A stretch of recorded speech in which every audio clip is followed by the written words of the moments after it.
to discuss the goals and strategies of the movement. We are joined by Public Relations Officer for the PNP Women's Movement, Patricia Duncan-Sutherland.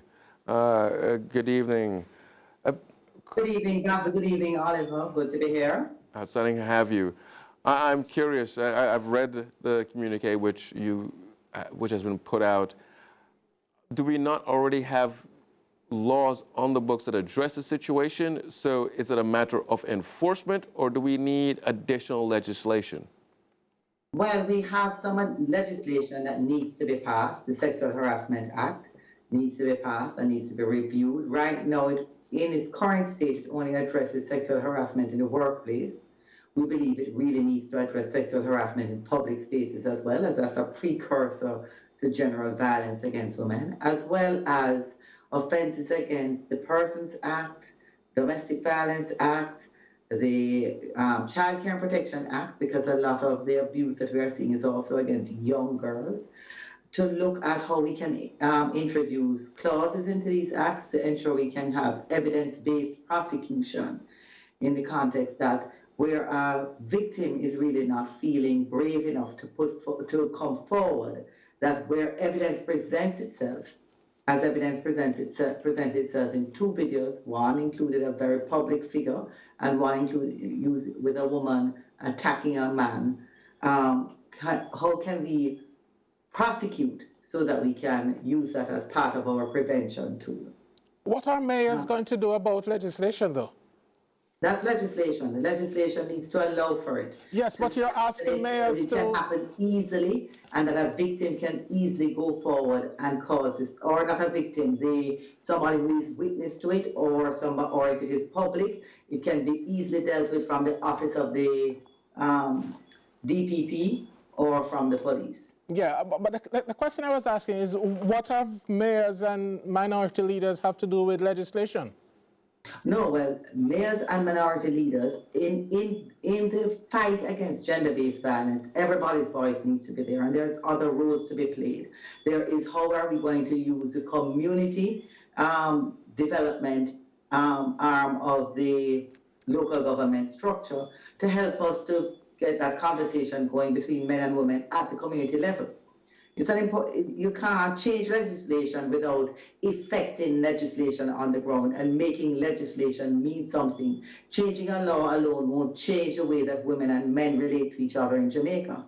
At the core of this is how we relate, and so therefore there's going to need to be training, there's going to need to be funding for that kind of training to ensure that we can do the full change required to cause gender-based violence for Jamaica not to feature in it. Right now, we are second in femicides in the world. I understand your point, but my question to you, to circle back to what my co-host just asked, when it comes to minority leader, first of all, given the amount of seats, the meager amount of seats that the opposition has in Parliament,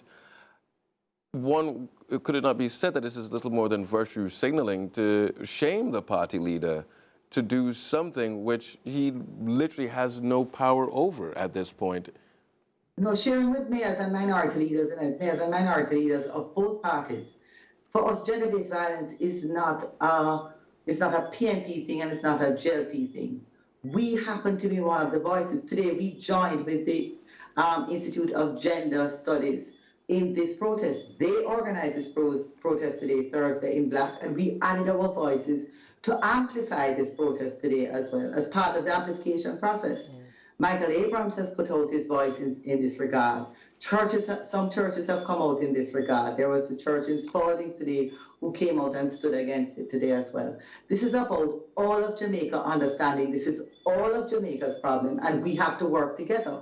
PNP, JLP, church, councillors, MPs, all of us have to come together if we are going to solve this violence problem in Jamaica. And it's not the problem of gender-based violence if I may, Jamaica. Is it possible to legislate behavior? Because at this point, given the laws that Jamaica has on the books, regardless of the ones that you would like to see added to the legislative agenda, we have these laws, nothing has been done, we still have the issue. Is it possible to actually legislate societal behavior, or do we need to start somewhere else? which is why the engagement of the councillors. Because councillors have a particular role to play in community engagement. There's also SDC that has another role to play in community engagement. And then there's the Minister of Health that would have that role as well. And there's the Minister of Education that has another role. So the councillors are playing the role now as the community people who are engaging on the ground to help us with that change in behavior. Because when you have a legislation coming over here, for the legislation to be effective, the people need to understand the legislation, and they also need to choose a different behavior that works with the legislation. So you can't just make the law in Jamaica, so we're going past Sexual Harassment Act, that won't solve sexual harassment. It's going to take more than that.